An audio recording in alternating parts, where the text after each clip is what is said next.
Welcome, everyone, and welcome, Cherionna. It's really good to have you here again. Thank you. Welcome to you too. And it's really lovely to be here again and continue with our juicy conversation. Yes, yes, thank you. And just like we did last time, we decided to start off with a moment of grounding and of landing because we will be talking about topics that for many of us might be a bit activating and they might bring up some things to the surface. So just to start us off, could you please guide us in a bit of a meditation? Yeah, I'm happy to. And I feel like that's always a good way to start anything. Even our day, our next moment, the more grounded and present we can be, probably, uh, happier we can be, the more alive we can be. So I invite all of us to take a moment, yeah, to ground and arrive and just be curious what's present for us in this moment. So, what are you aware of as being present for you? Where does your attention go just in this moment? And it might go to some thoughts or feelings or emotions or something in your body. And often, what draws us to our body is some ache or pain, something we, you know, have to pay attention to because it's demanding we pay attention. And so there's that. But we might also ask, well, what else is present? What else is possible to sense in this body? And that might include a sense of ground, which you might consider we're always grounded. We're connected by gravity to ground, to Mother Earth. But can we feel that? So I find it helpful to feel the places where my body makes contact with what I'm sitting on. And yeah, I'm going to move a little bit to feel that. I feel your bottom, your legs, your feet, whatever's making contact with what you're sitting on or the floor, or maybe you're sitting on the floor.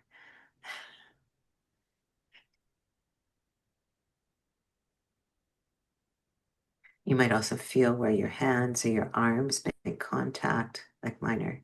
I'm sitting cross-legged on my chair, so I feel the contact with the chair, but I also feel my hands on my knees, or the sides of my knees.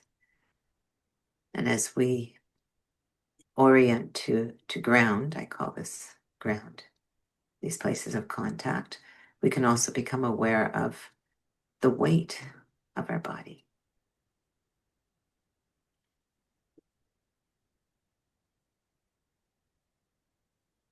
So there may be a sense of sinking, resting, melting into the surface we're making contact with, or there may be more of a sense of pulling up and away from it. And just being aware. How is it to check in with your sense of ground in this moment?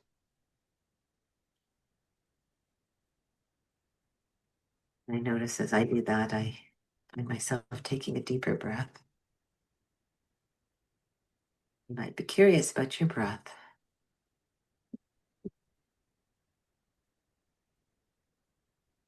So, where and how you sense the breath in your body just now.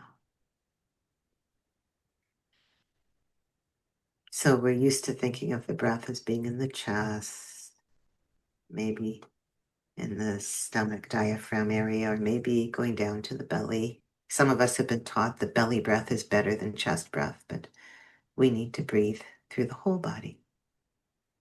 And we are. Every cell is breathing. Notice what happens with your sense of breath when I mention that.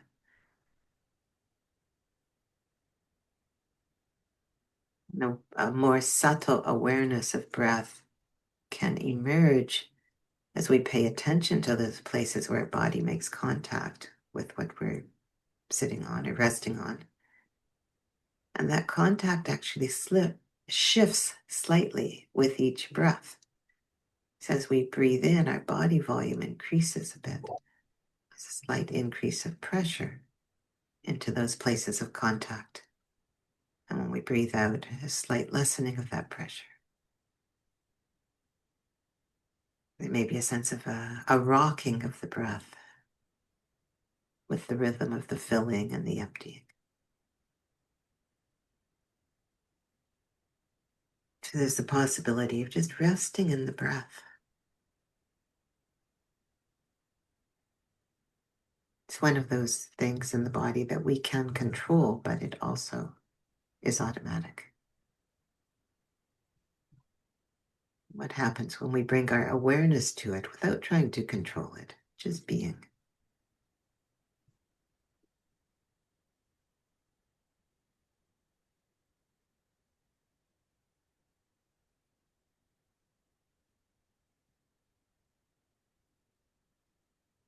The breath and ground can be resources that help us to feel supported, present.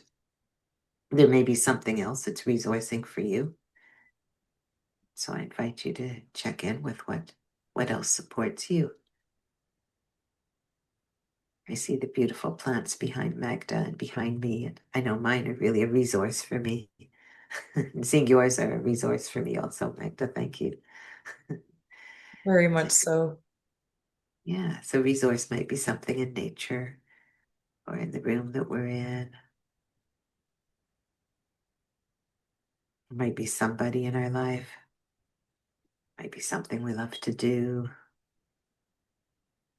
Something we own. There is some quality that we have in ourselves. But a resource is something that when we think about it or remember it, we feel better. So, probably the breath deepens and we melt a little bit more into the support under us. There may be a sense of softening, melting, expansion.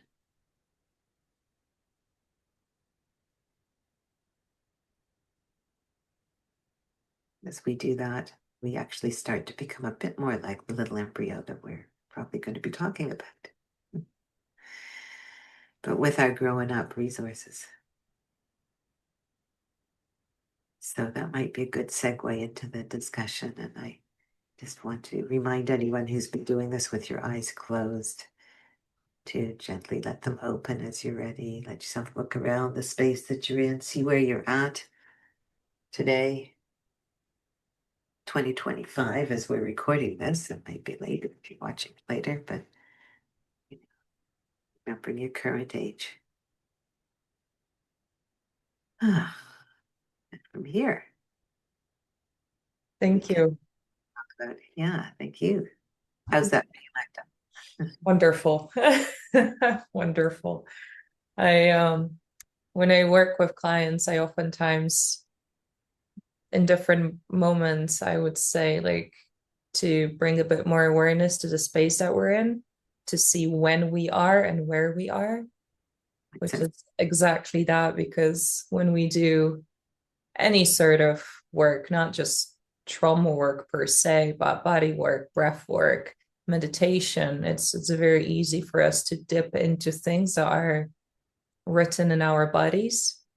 And I think it's such a precious and important thing to remember that we are here and now, even though it might feel like here and now is some other time and some other place through what is happening in our physiology.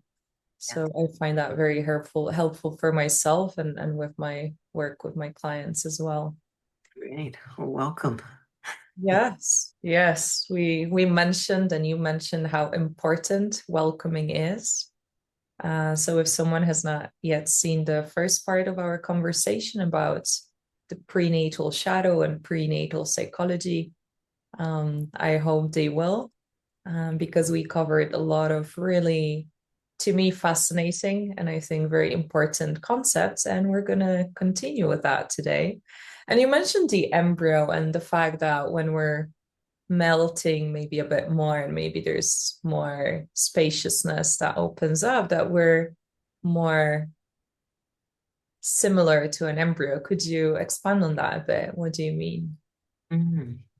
Well, you know, we're made up mostly of water, but the embryo is made up of even more water. They're almost entirely water, and they can coalesce into form. Um, and water, this is something I learned from Emily Conrad in the practice, the mindful movement work that I do called Continuum that she developed, that, you know, as we slow down, and work in certain ways, do certain things, have certain kinds of awareness, we begin to come back to our original fluid nature, which in the course of life, meeting various difficult conditions and the speed of life, our tissues literally densify. They become more dense and more narrow, and our thinking does too.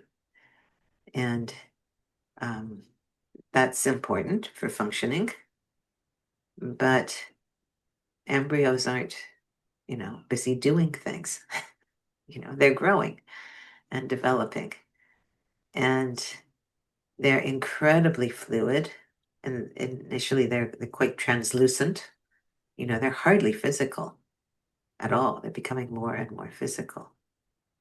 And so I talk about our original embryological potential, which is like this incredible potential to, you know, develop as we do, you know, from a little unicellular organism to having these complex bodies, but also to meet various challenges that we meet along the way in developmental milestones before birth as well as after birth. And there's an incredible resilience actually in fluid that has an ability to meet conditions. If the conditions are too intense, if there isn't enough resource to meet them, usually because the mother doesn't have enough support, then they can become overwhelming. And so there might be a freezing of the fluid or shutting down. But if we have survived, and we've all survived, we've had enough fluidity to be able to move through that. We can access that. And, you know, part of what I talk about, the prenatal shadow, is that our original potential tends to also be in shadow. Like, we don't realize that about ourselves. We think we're just, you know, the doing beings that we are, human doings, as they say. I don't know if that works in Polish, but It's not as, it doesn't translate as well. The English human being, human doing works better. okay. But yeah. But you have the idea. Yeah, and that's when I discovered nervous system work and regulation and what it means to live in more of a free state or more of like the sympathetic fight flight. And I started looking at myself, at people around me, and I started realizing that most of what we call personality is actually trauma adaptation. And a lot of the ways that we behave, not our essence, but a lot of the ways that we behave, move through the world, relate, it's actually coming from survival stress and survival energies. And that's not necessarily the aligned or authentic expression of who we are and how we would actually even want to be acting, but other things are yet not available. And so you mentioned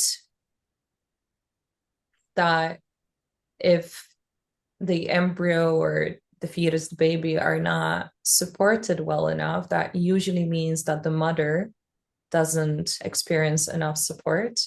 And that beautifully ties in into one of the concepts that I would like to ask you about, which is the layers of support. And as I was reading your book, I was thinking about both the internal layers of support or lack of them and the external layers of support that the embryo might or might not be experiencing in the womb. So could you talk a bit about that? Yeah, it's one of the concepts from the Castellino work, that we're designed to have layers of support. And so the more obvious ones are like the the mother hopefully has a supportive partner and supportive extended family and midwife, birth attendants, birth team and community, all people that are supportive. And I look at also, is the culture supportive? In our modern world, it's not particularly supportive. It's not supportive of natural birth at all, for the most part, unless they happen to live in, a nice hippie culture or something. But, the modern Western world is not supportive of natural birth or ease or empowerment in birth. So that's, a layer of support that we're designed to have, but isn't there. In indigenous cultures, it is there or has been there. But that's in our patriarchal world, that's been feared, and they've done their best to get rid of that, quite successfully, actually. Although there's still grassroots movements like us, like trying to remember who we actually are, our original blueprint. That's what's in pre and perinatal work. So those are external layers of support that hopefully are in place, but often aren't. And part of that also is the state of the environment. Like if a woman's living in a very polluted area, her baby is getting toxicity that's taking the place umbilically of oxygen that they need. Or if the woman doesn't have support for the pregnancy or for being a woman, maybe she doesn't feel safe being a woman, all that affects the sense of support for the little one, who may feel and may be rejected, and therefore they feel extremely unsafe because their survival is completely dependent on being welcomed. Talk about this. So those are external layers of support that tend to be, I don't know if they're completely missing, but they're deficient in our modern Western world. Internal layers of support I think of as things like the umbilical cord and the placenta. And before they develop, there are fluid sacs that are supporting the little one. So think of the embryo as being suspended within fluid sacs that are providing food and protection. And that's the precursor, really, for the umbilical cord and placenta. So there are these embryological layers of support as well. And hopefully, there's also the maternal fluids, the uterine milk, as it's called. That is a layer of support. But again, if the mother isn't supported or is ambivalent about the pregnancy, for example, that milk isn't going to taste very good. It's not going to be as supportive as it could be. So, yeah, and in healing this work, in addressing very early trauma, prenatal trauma, and also trauma from birth and early childhood, it's really helpful to resurrect layers of support, to have, so like a therapist, for example, a safe relational field. I work in small groups often that, provide layers of support.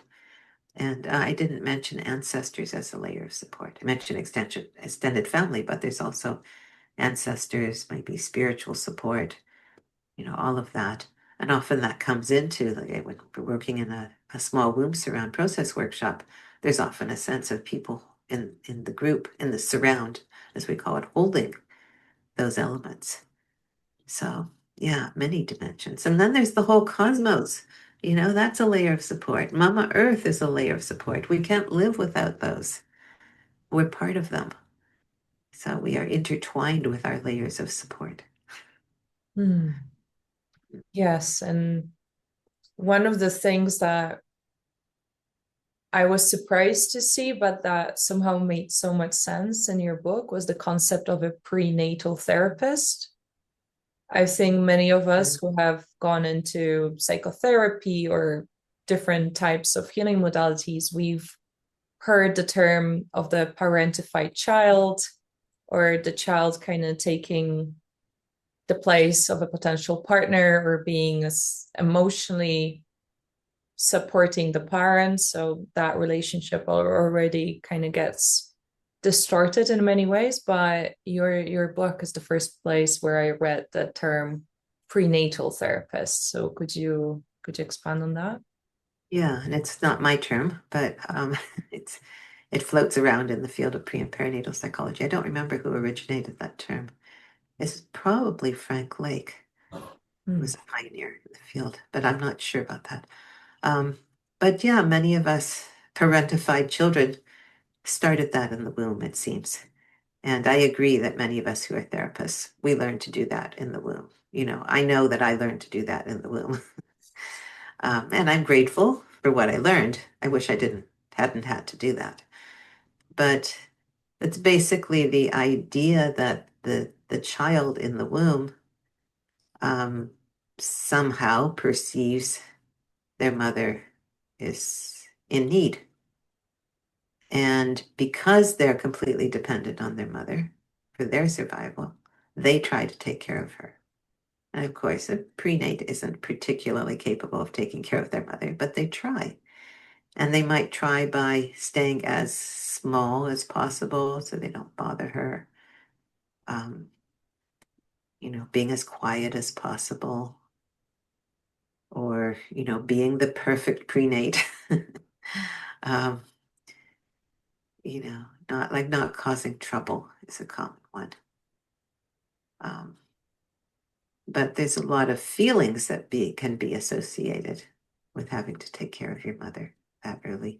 And that's a place where we can already establish a pattern of not having support. You know, how many of us who are therapists are used to taking care of everybody else? We don't take care of ourselves, or we don't ask for support or allow ourselves to have support. I know it's amazing in the field of, 'cause I'm also a biodynamic craniosacral therapist, and supervision is so important because of what we hold. And for many people, it just isn't a concept that, you know, well, we're not psychotherapists. Why would we need supervision? You know, but I think it's part of that, you know, not having the concept, like biologically, you know, on a cellular level, don't have the um, the template of having support. So it's all very related. You know, if the mother doesn't have the support she needs and the baby's trying to provide it, you know, that can establish a template for having to take care of those who are supposed to be taking care of me, and not that I don't get the support that I need. Yes, I think for many of us, it either doesn't even cross our minds that we could or should ask for support, Yeah. or it is very coupled with shame, because again, the conditioning is that we should be able to do it all by ourselves. And so needing support would mean we're not doing enough or we're not enough. And so it can be quite a journey. I know with myself, it's actually interesting you mentioned supervision, because a few weeks ago I had a supervision session, and I think for the first time in my life, as you know, I was receiving the support of my supervisor, I had this sense of like, oh my God, I love being supported.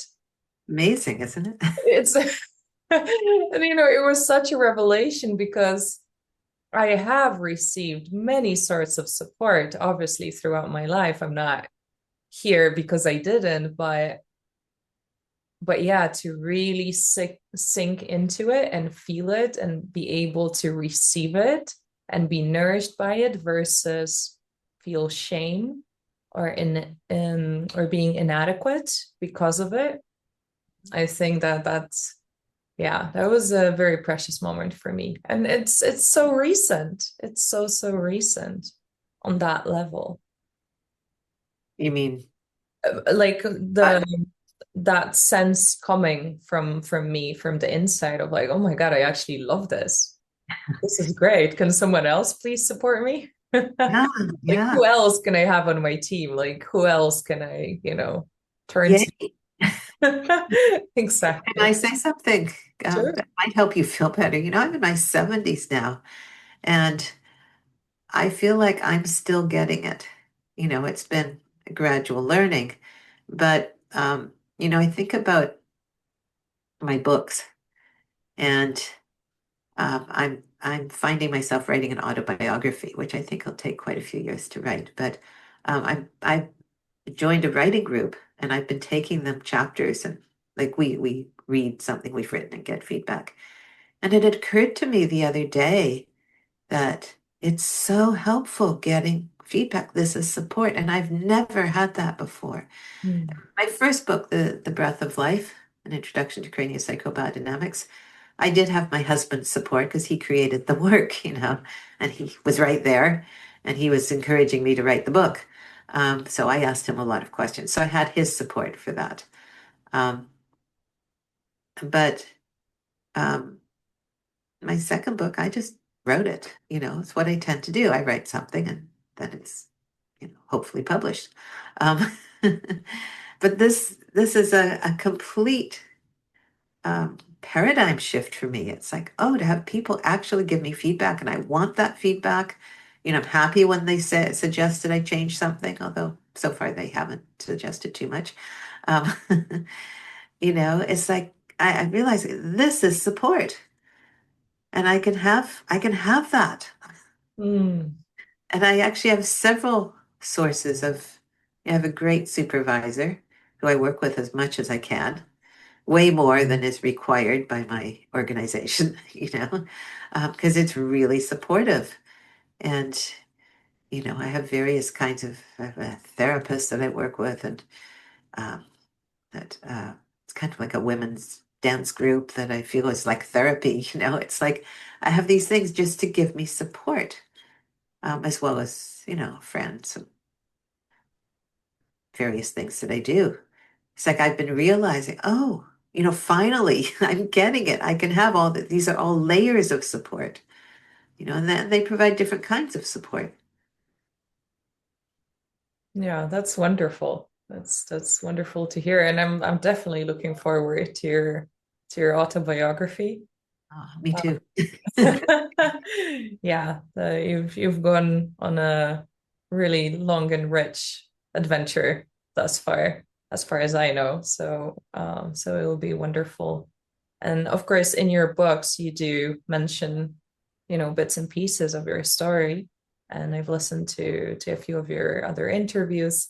But yeah, it will be wonderful to have it all in one place. Thank you. And there'll be other bits. Yeah, Lots of I'm good. sure. I just want to say, in case anybody thinks you have to wait to your 70s to get to this point, you don't. You know, It's like, I was just trying to help you feel better. It's like, um, No, but I think that's it, it's you're right. beautiful. Because, well, first of all, many of us are able to find this work earlier on than the previous generation, just because there's more of this work available, more practitioners available. There's the internet that, people can listen to this interview, and maybe 20, 30 years ago, they would have had to be at a specific location geographically to come across this type of a practitioner. Absolutely. So it's much easier in some ways to start this work earlier. And I know, like, whenever I have a client, for example, in their 20s, I'm like, oh, that is so great. Like, oh my God, if I had found this work when I was like 20, it would have been really, really amazing. And at the same time, I really love it that you mentioned still being in supervision as a practitioner, because I think that's also very important for those of us who are maybe listening to this who are practitioners. Like, we need that. Um, Not only be, to responsibly work with others, but yeah, so that we can be supported and start experiencing it in a healthy way, because you also mentioned feedback. And I think that's another thing many of us have not experienced in a healthy way. We've we've experienced feedback, but more in the form of shaming or criticism or guilt tripping, that type of a feedback. So that's not very helpful or supportive. And yeah, I still remember the first time it was actually through one of my mentors, and we had a practicum that we had to record and send in for feedback. And I remember like crying and smiling, listening to the feedback. I was like, oh my God, this is so awesome. Like the way the person was, bringing up, oh, maybe you could look at it that way. Or it was just so supportive again. And that was my first experience of getting supportive feedback. And yeah, when it's done right and when we're ready to receive it, it can be really beautiful. Yeah, and that supports client as well. So, when you're a therapist or practitioner, you're like the mother figure, and mother needs support for the baby to have support. So, that's the layers of support. You're a layer of support for the client, and then you have, your supervisor, mentor, whatever, as a layer of support. Yes. And as you say, for many of us, it's biologically, somatically, physiologically completely foreign. And quite the opposite is our norm. And it goes way deeper than psyche in some ways, or the way we understand psyche in the mainstream as something that develops later on or when we're already verbal. Um, so yeah, I think that's so powerful when we start learning about that. And another thing that you really stress, and I think this whole world of pre and perinatal healing stresses, is that our existence is relational from the very beginning. And again, we might think that we develop relationship with our parents after we're born, as babies, as children. But we know that attachment and bonding actually happen, or don't necessarily happen in the best of ways, much earlier. So could you expand on that a bit? Mm. Well, yeah, I mean, they can begin preconception and hopefully do. Many years ago when I was working on my PhD, actually, I had the good fortune to be able to sit in on a session with a woman, Teresa Robertson is her name, um, who was a midwife and worked with hypnotherapy. Mhm. And she worked a lot with preconception couples to support them, also pregnant couples, but to support them in connecting with their baby. And this is beautiful. It's like it's possible that, it seems like there's, yeah, at conception, the sperm and the egg come together, but there's a third something that comes, however you perceive that, soul, spirit, something comes in, a being comes in, um, and incarnation begins. Um, there are many stories of, there are books written about this, um, of people, parents who have seen their child before they were conceived. So, Mm. like, mother's working in the kitchen and she hears something or has sensed something coming down the hall, and she looks and sees a little toddler. And 2 years later, she recognizes her toddler is the toddler that she saw. And sometimes when the being that's visiting convinces the parents to have the baby, they either weren't sure or weren't planning to, but that spirit wants to come in, you know. So attachment can begin that early. And I've had clients who have followed that, like they've been aware, or their little toddler was aware that, there was a baby coming and was tracking when they actually came in. you know, there's something going on there. But we are relational from the very beginning, or from before the beginning, if you will. But the sperm and the egg are also relational. They cannot meet each other without communication. They're sending each other chemical messages and probably vibrational messages as well. And so they find each other and unite through that. That wouldn't happen without communication, without relationship. And then the little one in the womb is, from conception on, is in relationship with the mother physically, and becomes more and more physical, and especially becomes physical at implantation, or nesting into the uterine wall was the first real physical touch, contact.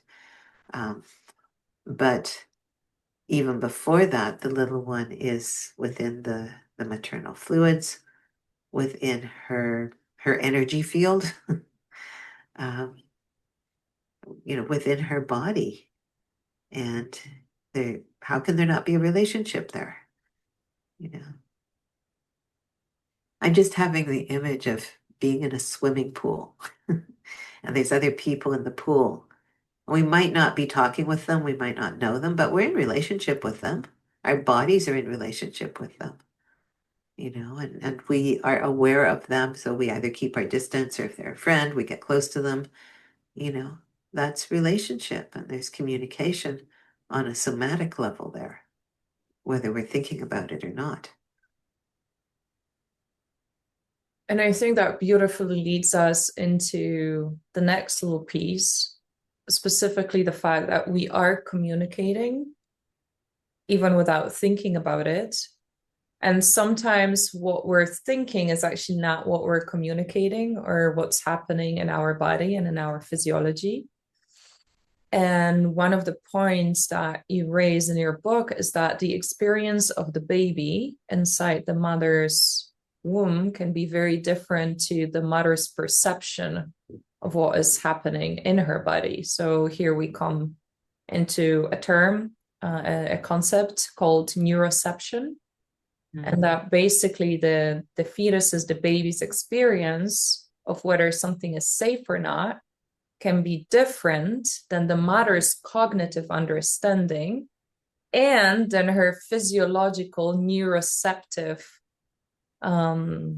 interpretation of the thing. So could you take us through what is neuroception, and then how can that differ? How can there be a gap between the mother and the baby?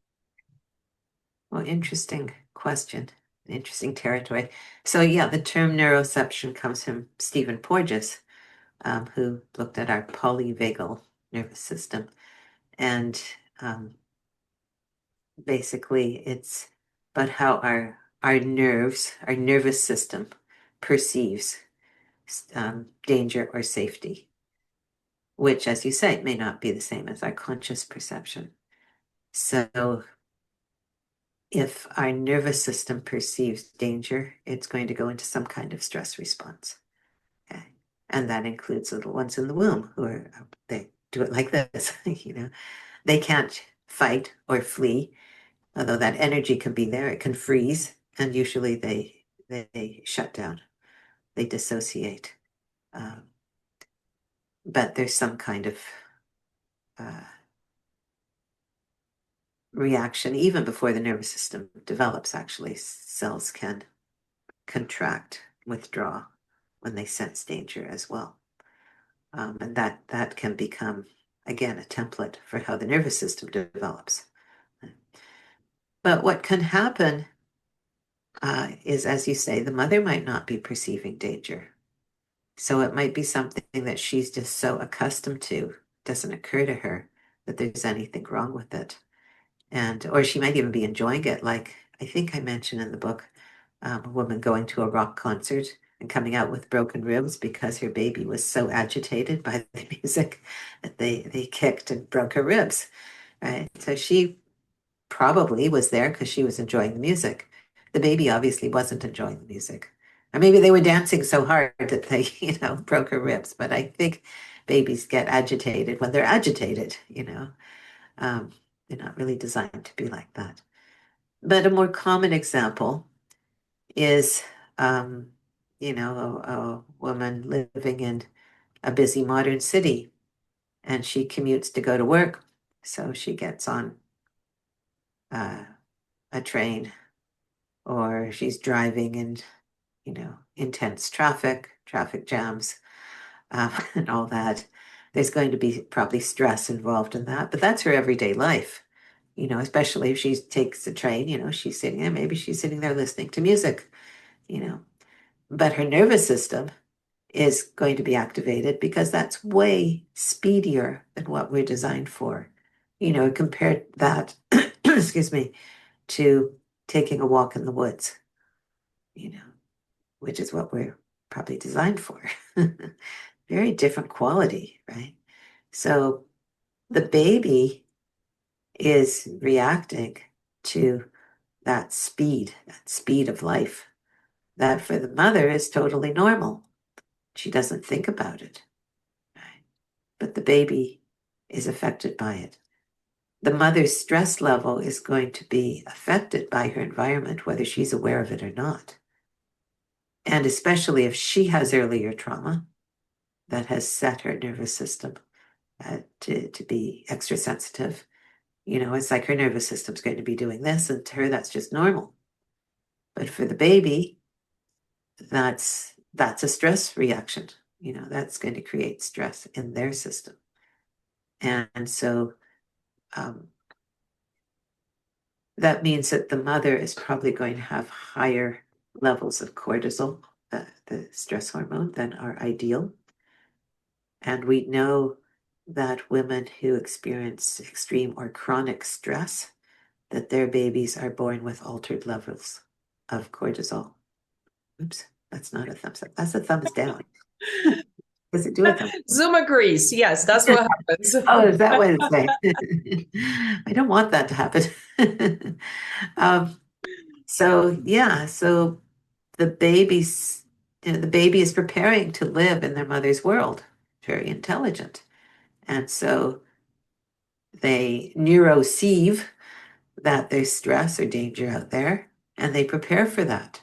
So they might come out being hypervigilant, or being, a stressed baby, a baby that has difficulty sleeping or difficulty calming. And the mother may have difficulty calming them because her nervous system's like this, but to her, that's just normal, right? She doesn't realize. It's really common when I work with mothers and babies as a craniopsychotherapist. I see them as one unit, especially for at least the first year. And so, if possible, the baby is on the mother's lap, and I put a hand on the mother.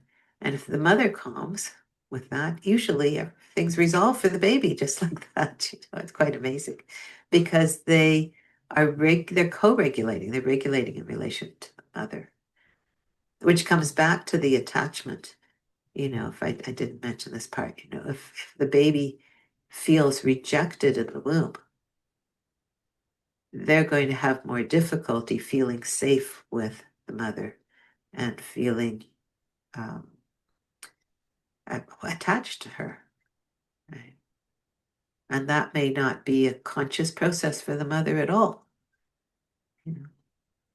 Like just to clarify, I'll give an example of, which I think I talk about in the book also, of my own mother, who I felt rejected by. There were quite a few things going on there, but one was that she hated gaining weight. I don't think she liked having a female body, but that wasn't conscious for her. but she definitely consciously hated gaining weight. Right?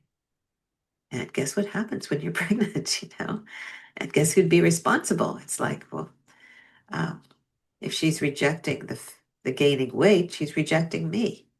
Yeah. There were other levels at which I felt rejected, but it wasn't conscious rejection on her part. So, um, yeah, I took 50 years to attach to my mother. Yeah, and well, but that's also the good news. And well, not good news that it took you 50 years, but that it was possible for it to happen. Yeah, the potential is always there. We can always come back to our original potential. Exactly. So we keep on, well, I keep on asking you to shed light on the things that can go wrong, so to speak, or on the different challenges and difficulties, but you're equally as committed to talking about how there's always health in the system and how there is some kind of a biological intelligence, spiritual intelligence, embryological intelligence, who knows, all of those together and more probably, and that healing is possible, and healing attachment wounds and relational wounds and bonding wounds, even as early as conception or preconception, that is available to us. Yes. Well, personally, I don't see the point in just focusing on trauma. I went through enough years of that kind of trauma therapy, of just being re-traumatized. Mm. And yeah, you can get information that way, but it's not necessarily going to integrate anything. Trauma isn't about an event, it's about our relationship with that event, how it's held in our nervous system, or in our tissues, and our behaviors, and our psyche. And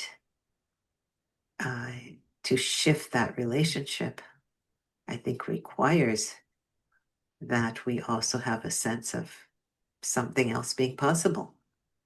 That's our potential. So, I really see that as being in shadow. Also, our potential is in shadow, just as the trauma is in shadow. But there was a poem by Thich Nhat Hanh, the Vietnamese Buddhist teacher, where it started out something like, "They don't print the good news." Yeah. I don't remember the poem exactly, but it's true, In our modern Western world, we look at what's wrong, and medicine looks for what's wrong, how to fix it. It's not about orienting to the potential that's there, the health that's always there. Yeah, and to me, the systems that we've created, the way we see medicine right now, the way we see education right now, the way we see politics, the environmental situation is very much, for me, connected to our disconnection from our bodies, from our, because of our traumas. Because how can we be connected to the wider environment, to other people, in a safe and sustainable way if our physiology is completely out of balance? In some ways it is in balance, because even when we're experiencing the symptoms and the challenges and illnesses, our bodies are doing exactly what they're designed to do.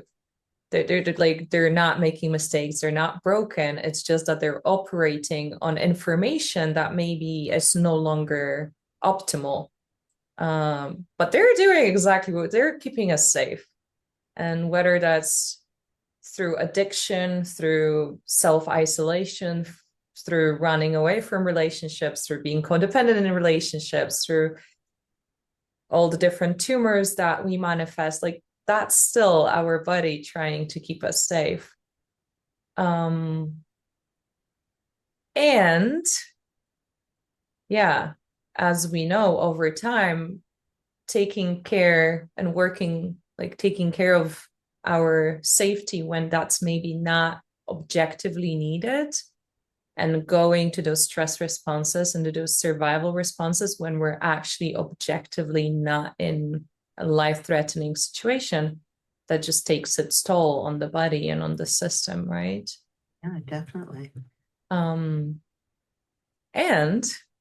we can heal that, because even if all of that is happening, as the way I understand it, and I think that's the way you understand it, is just creating the right conditions for the system to realize, oh, there's actually different kind of data points coming in, and we can start using all of that wisdom that right now we're using in one way, and we can slowly start shifting towards more of what you call that potential, and what maybe would have happened originally had we had enough support, had our mothers and fathers and families and cultures and the earth had a different type of reality than the one that we live in now.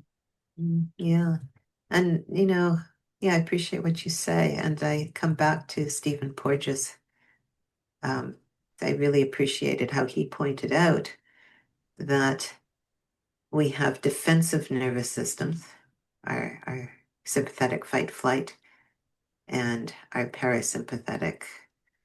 We have parasympathetic kind of rest and rejuvenation, but in terms of the stress response, parasympathetic is about shutdown. But those are defensive. And when we're in those states, we are incapable of perceiving safety in present time. We're in the past, worried about the future, protecting ourselves from what could happen. Right? In order to perceive safety in present time, we need to be in what he calls the social engagement nervous system, which relates to the ventral vagus nerve and all the nerves that supply the face and the throat and are involved in attachment, bonding, all of that, but enable us to be social beings. And they're also connected with part of the brain that perceives present time. And so in order to actually be in relationship, that's not just about neuroception. We need to be in our social engagement system. So that's where it's important to establish a safe relational field. Often people who have very early trauma find it very difficult to do the healing on their own.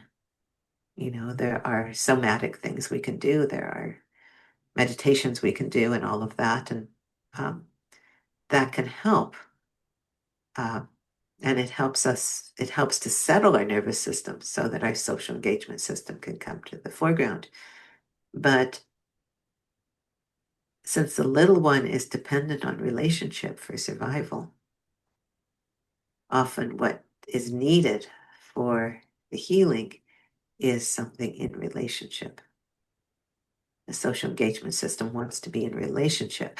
And to just being alone, probably it's more difficult. And, I think about people like Buddha. That's like, well, I think he healed a lot. I don't know if he had prenatal trauma, but he sat under a tree and meditated, and that seemed to do the trick. But we're not all like Buddha. Not all of us are capable of that. No, and I often actually think about all the ancient systems of medicine, of the different types of meditation, different spiritual practices. And I think about the fact that while 2,000 years ago, 5,000 years ago, there was trauma, there were challenges and things that weren't that great. And yet I think overall our nervous systems, our physiologies, our attachments were still very different back then than they are now.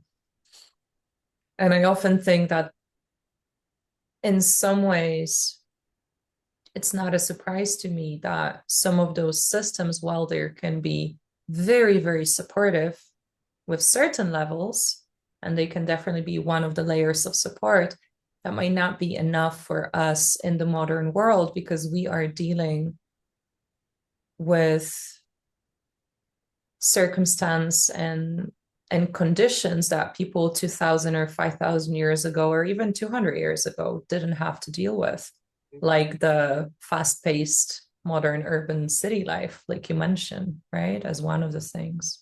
Yeah, I think life was slower and in general probably simpler and more natural. And, if you think about it, we're designed to live in small villages with the same small group of people throughout our lives.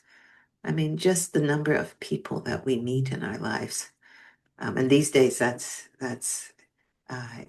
extended through the internet. You and I probably wouldn't meet without it. So I'm grateful. But it also challenges our nervous systems. Like we're not designed for this. And lots of people complain about too much screen time, Um, it's amazing what it enables us to do, but it's an added layer of stress for our nervous system to deal with. So you take that on top of all the other things going on. Plus, if we were living in our little village, there'd be things to deal with. And, maybe neighboring tribe comes and attacks or something. That can be quite traumatizing.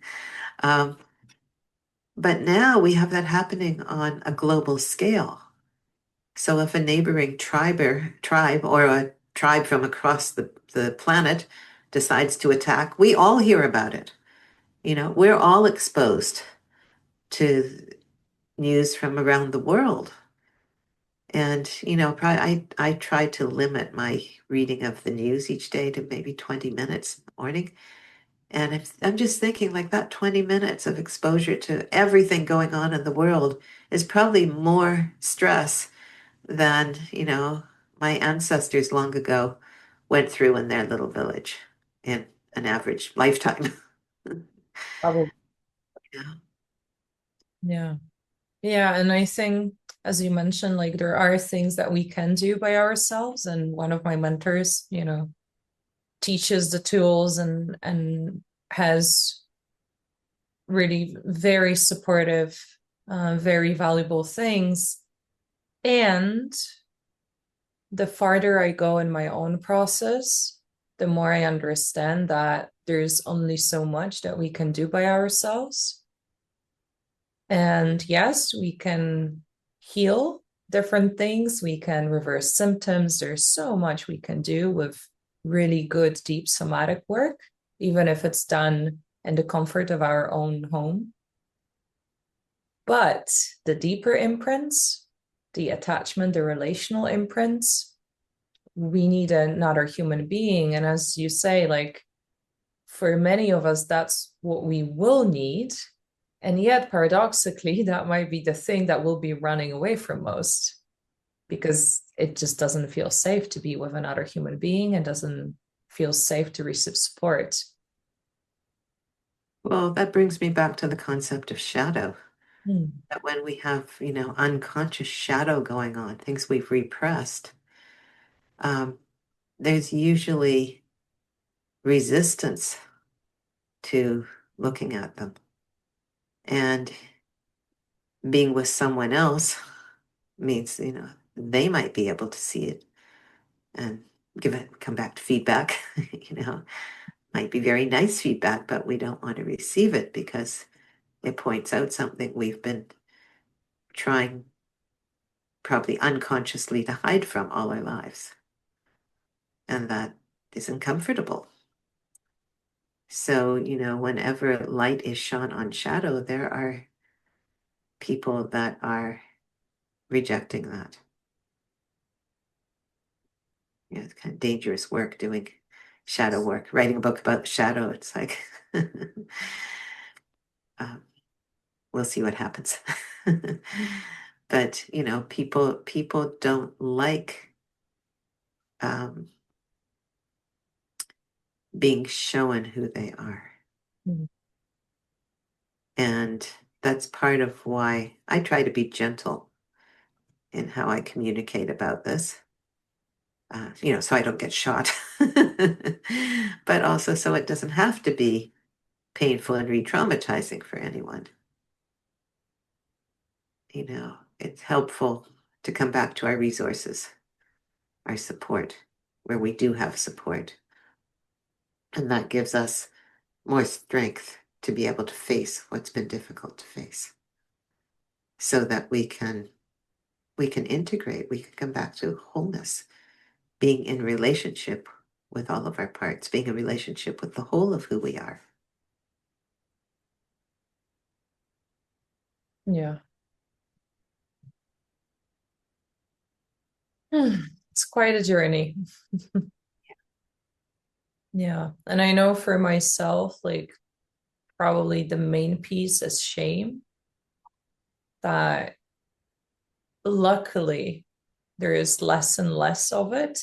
That is very active, but yeah, that was always a very big piece for me.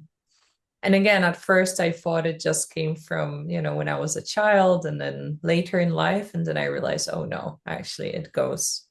It's like this existential type of shame, I call it nowadays.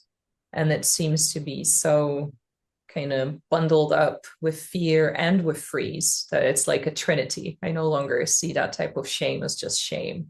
I think it's like all three really, tightly bound together. And healing toxic shame, I think, also requires relationship.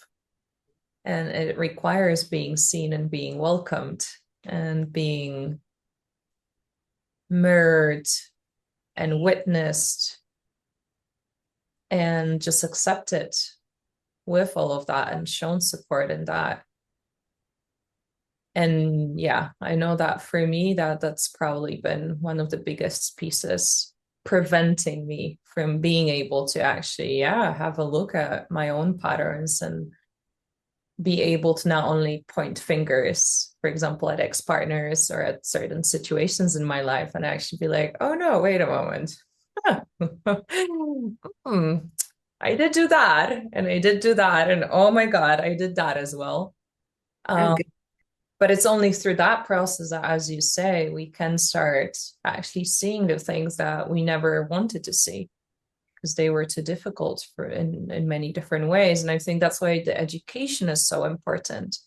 Because once we know, or at least once I knew, and I know some of my friends about more of this knowledge, then that takes the edge away in some way because we start recognizing it's not really personal. And I know that's something you touch into in your book as well, quoting also Thomas Hubel, that there isn't that trauma isn't personal, it's collective. So yeah, maybe you could speak to that. Yeah, well, that comes back to layers of support, you know. If the culture we're living in is traumatized, and I think, the culture we're living in the modern Western world is traumatized, Oh, right? really? Uh, it's interesting. Thomas Hubel also talks about how, like, he compares trauma to where there's ice on a layer of water, and if more water comes, it just freezes, right? Whereas if the ice is melted, water comes and it can just be integrated into the body of water. So how is it to come into a world that's icy? You know, there's a lot of trauma in our world.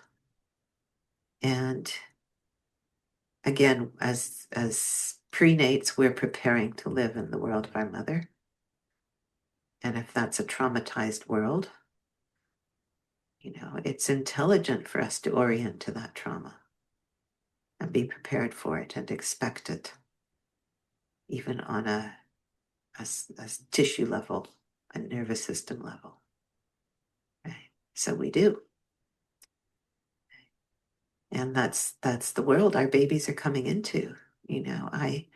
I pray and I hope that my book and conversations like this and this kind of work that is being done in the field of pre and perinatal psychology can help to shift that. So, my intention is to increase awareness, shine the light on the shadow so that people can start making other choices. But if much of what's going on in the world derives from our experience before birth, then we need to attend to that experience.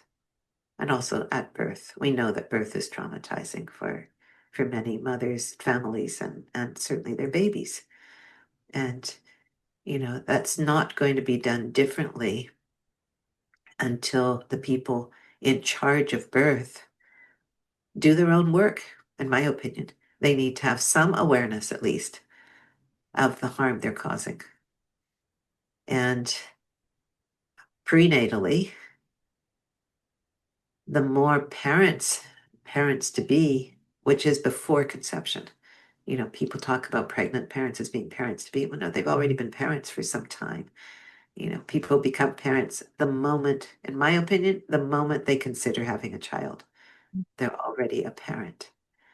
And so if they can bring awareness to that, then parenting can be different. If they can do their own healing, so they're not just reenacting the trauma that they experienced.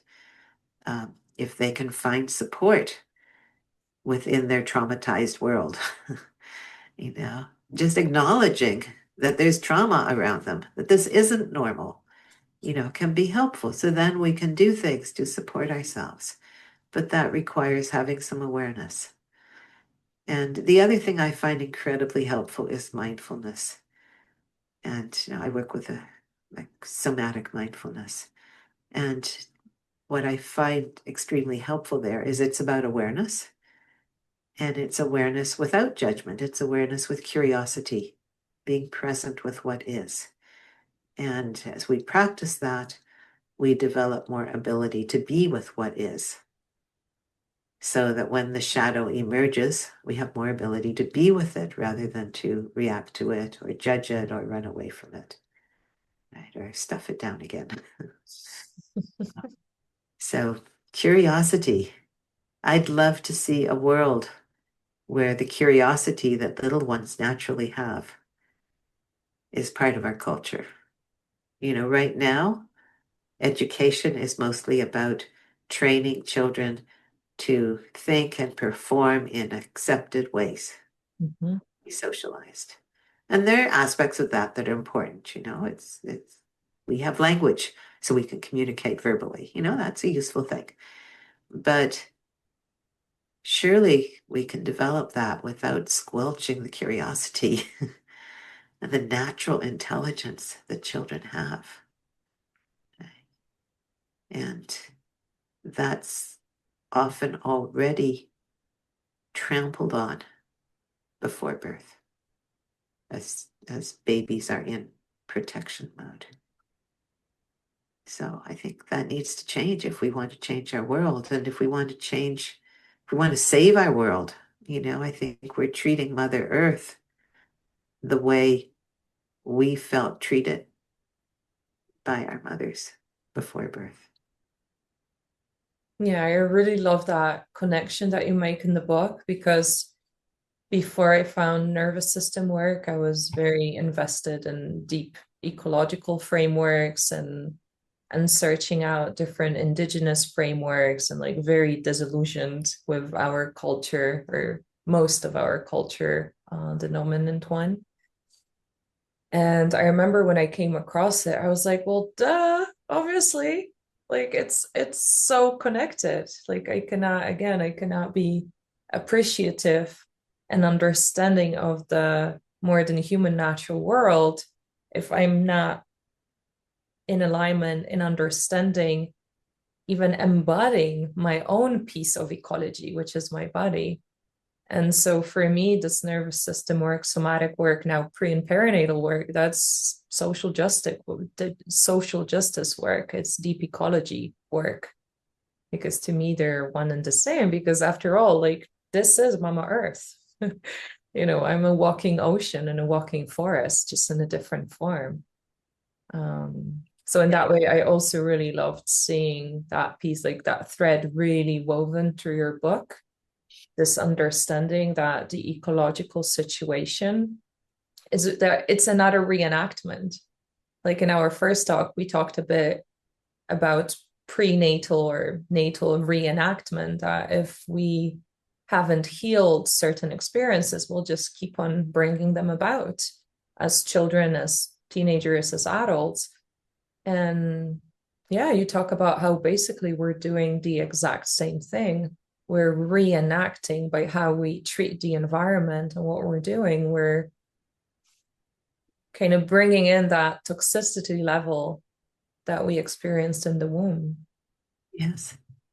Yes, it's like we're recreating our toxic womb. And also, there's an issue of sensitivity. Mm. Little ones are incredibly sensitive. And if they're treated insensitively, which, if you're not even acknowledging that there's an aware being there, that's pretty insensitive, right? Just to start with. Then their sensitivity can go into shadow. Mm. So then you have, a whole new generation of insensitive people who aren't sensitive to the needs of Mama Earth or to other human beings. So, we'll just have a war, get rid of these people, those people, right? Without understanding that we're all one, we're all interconnected, and we're all interdependent. Mm. We all provide layers of support for each other. And if we are in denial of that and we're insensitive to each other, we destroy that. I don't know that it's too late to turn that around. Our potential is still there. Yes. Yes. Well, oh gosh, I love this conversation again. Thank you so much. Thank you. And yeah, so again, like most of the things that we're talking about are mentioned and then enhanced upon, and many other pieces that we did not touch on in the prenatal shadow book. And also you do other things. You train practitioners, you have classes that anyone can join. So could you talk a bit about that? If someone wanted to find you, learn more with you, how can they do that? Great. Well, the simple way to find me is my website, which is birthingyourlife.org. And all my events are listed there. I also have an online school, which actually Franklin and I started together, but he's now completely retired. So there's a few recorded things with him and a couple of ebooks that he wrote, but otherwise it's my school at this point. And that's resourcingyourlife.org. And I offer, I mentioned Continuum, I offer a Continuum class online once a month. And I'm only teaching online at this point. I also offer courses on prenatal and birth issues. And as you mentioned, I have a training called Our Journey Here. I'm actually just about we have one completing in a few weeks. And I'm taking a little sabbatical for a year while I reorganize the training and add some more material to it and make the new improved version. So I'm not sure exactly when it'll be starting again, but it will. I'm quite sure. I sure am hoping. Yeah, So I'm looking forward to it. that's how we first met, through email, right? Because you were Yes. interested in that. And as I mentioned, I also do small womb surround process workshops, which is developed from Ray Castellino's work. I bring in the somatic mindfulness piece of it. Mhm. And so that's a small group that I limit to 4 participants. And there's me and an assistant. And through the course of the workshop, each participant has a time when the entire group is supporting them in whatever their intention is. And it's very powerful, beautiful work. So I'm also doing that online at this point. So you can find all that on my website, birthingyourlife.org. I also have a Substack, which I've transferred my blog from my website to my Substack, and it is called, what's it called? Birthing Out of the Shadow, I think is what it's called. Oh, you can look up my name and you'll find me. So yeah, I actually started that because I write poetry and I was looking for a way to publish my poetry. But I'm including other things in it, like, but blog articles that tend to be pre and perinatal, and some information about events, but mostly it's, things that I've created. So yeah, Thank you. lots of And sources. well, we can also mention I only have one other of your books so far. This one's called Spirit into Form. And you actually also have kind of mini courses on your website where Yes, it's I like also have this book. exactly the breath of life. And so it's recorded lectures or like meetings with people where you go through the book. Well, people can go through the book with you, right? I know Yeah, there's one for the breath of life, and I think there's one for Spirit into Form as well. well, those were live courses that have been recorded, and Yeah. people can still do them. Yeah. But I call it being with the book. Yes, that's the It one. was the Breath of Life being with the book course I did last year, and Spirit into Form being with the book. I actually did 2 years in a row because it was so popular. And I'm in the midst of one, which people could still join, on the prenatal shadow. We're about to have class 3 on Sunday. Oh, I Uh, didn't know we could still join. Oh, that's it, good news. yeah, so it'd be good to watch the recordings for the introduction, which went over the introduction in the book, and then the first 2 classes. But yeah, you're very welcome to join. Great. Well, by the time people watch this, it'll probably be over. But Might be. it's 6 classes, in which each class the intention is to read a chapter, and I present a bit and guide people through experiential to explore it. Exactly. So I'm guessing once you finish, that will be available for purchase as well for people to Yeah, go yeah. through it at their own pace. It will continue to be available for purchase. So Perfect. it'll just all be recorded at that point. Perfect. Well, so there's a bounty of offerings that people can go and explore if they wish. So, once again, thank you so much. I really appreciate you and the work that you do, and thank you for giving of your time so generously to talk to me and to us, and to raise awareness about these really, really important topics. Well, thank you. I love talking about this with you. I feel like you really get it. You've got Mm. questions. Yes, I really enjoyed this. So thank you so much. And thank you for, your efforts to make this and other important material available in Polish. What a Thank you. gift. I wish my book could be translated into Polish. Me too. Me too. Let's see. Okay? We'll hold the vision. Yes. Thank you. Perfect. Thank you. Bye. Bye for now.